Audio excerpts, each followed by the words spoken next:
Based sa konstitusyon. Bakit hindi pa natin isabay ang mga political provisions? So, sir, posible bang tumaas pa yung 88% kapag kinonsider yung panawagan ni Gadon na isama na yung political provision?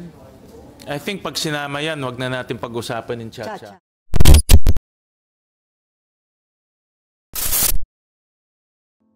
Mainit na balita.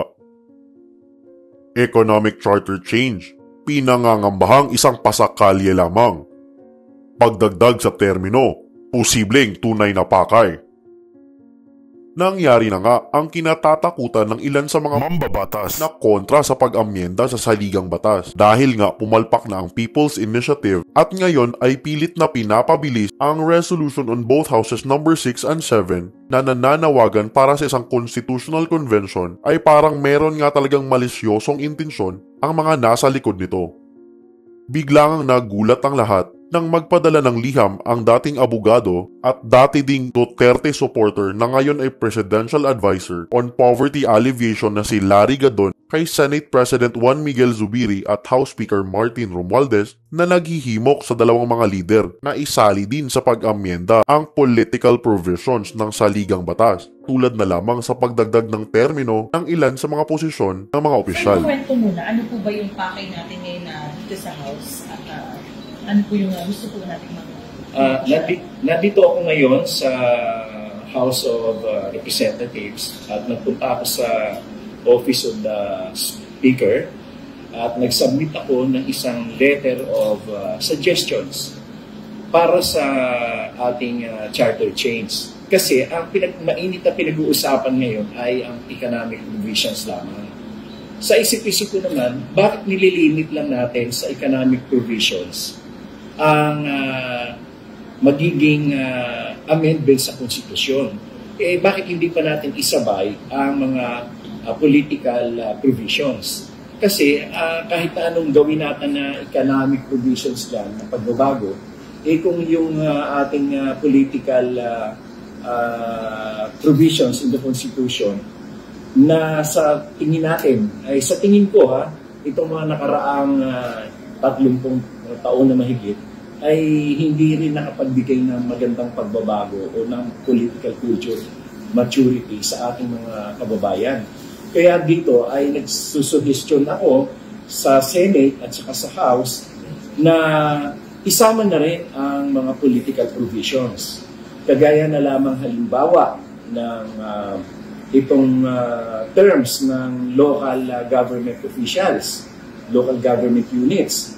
Kasi ang sa ating 1987 Constitution, sila ay 3 taon lamang.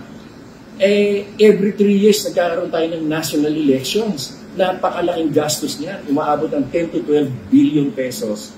Yung gastos pa lang ng POMELEC. Alam niyo ba yung 12 billion pesos na yan? That is already enough or sufficient to modernize our post-harvest facilities para gumanda yung ating agrikultura, ma-improve yung ating rice production. Kasi ang kailangan lamang nila is mga 10 to 12 billion para ma-modernize yung ating mga facilities. Hindi yung sakali sila nagbibilad ng palay. Hindi yung napakabagal ng paggigiling ng palay. Marami ang nabubulok kasi mabagal ang patuyo ng palay, mabagal din ang paggiling. At yan ay ang 10 bilyon hanggang 12 bilyon na yan ay kaya nang sagutin niya yung mga new school buildings. So every 3 years, gumagastos tayo ng 10 to 12 billion. Mga tulay, mga infrastructure, mga hospital. Napakaraming kulang na hospital sa ating mga kababayan sa mga probinsya. Pero ginagastos natin yan every 3 years, yung 10 billion na yan.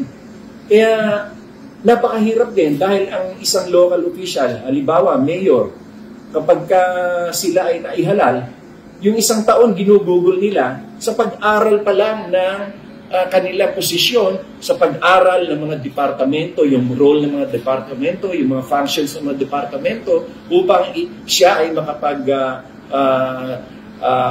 dulot ng pagsisilbi. Ang nangyayari, yung first year, puro aral pa lang. Second year, doon pa lang sila mag-aaral ng implementasyon ng mga proyekto, mga plano ng proyekto. Third year, mga kampanya na uli sila kasi Diyan na naman yung eleksyon. So, ang laki ng nasasayang na pondo sa taong bayan, ang laki ng nawawala na benepisyo sa taong bayan. That is why a lot of our municipalities are still very poor. It's because we are focusing on politics rather than governance, rather than continuity, instability of and the stability of governance. Kaya siguro ito na yung panahon kung magkakaroon tayo ng amendments ng Constitution, dapat isabay na rin yung political. Isabay na rin yung political. At dito ay sinusuhisyon ko rin na tayo ay mag-revert dun sa parliamentary system kung saan ang gobyerno ay tinapatakbo ng Prime Minister at yung President ay nagsisilbi na head of state, head of foreign relations, and Commander-in-Chief of the Armed Forces of the Philippines.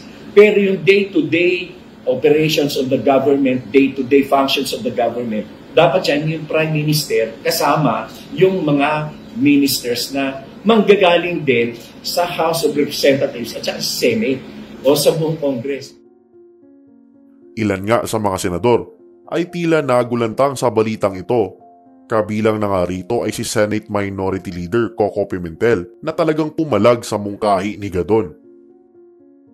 It would be better to ask Secretary Gadon what poverty alleviation measures he has in mind and just request him to keep his mind off constitutional amendments. Nagpahayag din ng saloobin si Senador Win Gatchalian tungkol sa mungkahing ito at tila ba ay negatibo din ang kanyang pananaw tungkol sa pagdagdag sa termino ng mga opisyal. Posible bang tumaas pa yung 88% kapag kinonsider yung panawagan ni Gadon na isama na yung political provision? I think pag sinama yan, wag na natin pag-usapan yung Chacha. Kasi economic provision lang nga, 88% na eh. No? At if you look at, kung binirake-down mo, may breakdown kasi yun sa dulo eh. For example, term extension. As high as 70+% ayaw eh.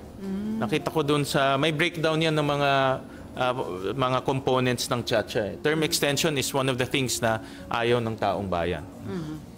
So sabi nga ni Senator Coco Pimentel, mukhang wala ni isang senador ang papatol dun sa panawagan ni Gadon.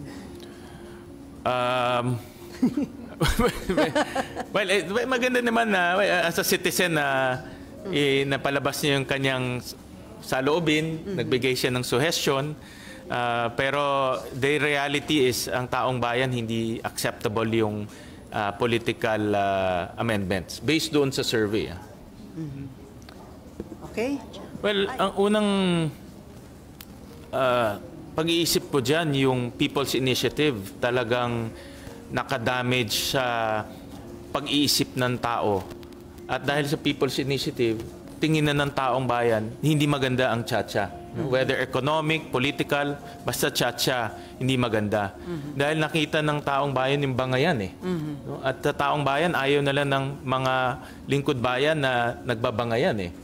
At pangalawa, narinig rin nila yung mga issue ng corruption. Yung pagbibili ng pagpipirma, yung pag-aabot ng mga 1,000 pesos, 200 pesos. So, kumbaga, nagkaroon ng masamang imahe na yung Chacha dahil sa People's Initiative. Mataas naman ang kumpiyansa ni Secretary Larry Gadon na sosoportahan ni Pangulong Bongbong Marcos ang kanyang mungkahi tungkol sa pag-amyenda sa political provisions sa gitna ng usaping charter change dito sa bansa. Of course, this news will reach him. And ako naman, nagre-report naman ako sa kanya. Hindi pa naman huling lahat yan dahil kung third reading, ibig sabihin hindi pa yan approved. So pwede pa nilang ihabol yan. In fact, kahit nga yung mga napag-aglihan na nila na aprobado na sa kanila, ay nababago pa rin naman before ito aprubahan ng Presidente as an amendment. When are you planning to talk to the President? Or medyo nabanggit na po? Right after this, a copy of that letter will be sent to the Office of the President. Sir, hindi ko ito diniscuss ng lengthily sa kanya dahil kasi I am doing this as a Filipino citizen. Kasi karapatan ko din ang magbigay ng mga political beliefs. Karapatan ko na magsalita. Ito ay walang kinalaman sa aking posisyon as Secretary and Presidential Advisor for Poverty Alleviation.